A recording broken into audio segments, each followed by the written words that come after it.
For now, it's time to move on to the Way Black History Fact. Today's Way Black History Fact is sponsored by Underground Beach Club. From the streets to the beach.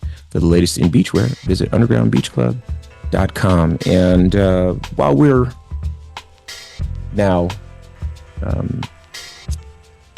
few days into the new year, it's important to kind of commemorate this with a story. We couldn't get it in before the end of last year just because it didn't time out that way. But I'm going to share a bit with you from Black History Unlocked. Go ahead and give them a follow if you're on Instagram, or you can go to their website too if you're not. But Black History Unlocked.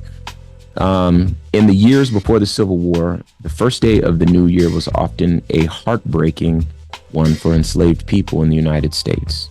In the African American community, New Year's Day used to be widely known as Hiring Day or Heartbreak Day, as the African-American abolitionist journalist William Cooper Neal described it, because enslaved people spent New Year's Eve waiting, wondering if their owners were going to rent them out to someone else, thus potentially splitting up their families.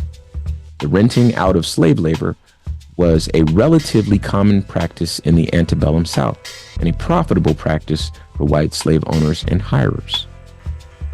Hiring Day was part of the larger economic cycle in which most debts were collected and settled on New Year's Day, says Alexis McCrossan, an expert on the history of New Year's Eve and New Year's Day and a professor of history at Southern Methodist University, who writes about Hiring Day in her forthcoming book, Time's Touchstone: The New Year in American Life. Some enslaved people were put up for auction that day or held under contracts that started in January. These transactions also took place all year long, and contracts could last for different amounts of time. These deals were conducted privately among families, friends, and business contacts, and slaves were handed over in town squares, on courthouse steps, and sometimes simply on the side of the road, according to Divided Mastery: Slave Hiring in the American South by Jonathan D. Martin. If you want to learn more about this, you can check out time.com and America's Black Museum. But I think that this illuminates something that a lot of people lose sight of. And one, it's that, for people that have this position, well, my family never owned slaves, and slaves are only owned by rich people, and so I'm not responsible for the condition that Black people are in. It's not my problem to fix. That sort of attitude, which is prevalent, particularly in poor conservative circles. The people that don't feel like they came from money and are not fully partaking in the American dream.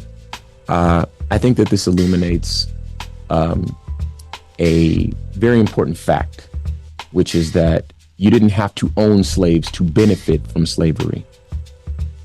Yeah, just like you don't have to be a racist person or a white supremacist to benefit from the system. Excellent. That are the tenets of those practices. Yes. And then another thing that's worth mentioning is that slavery was not just slavery, like in the traditional sense.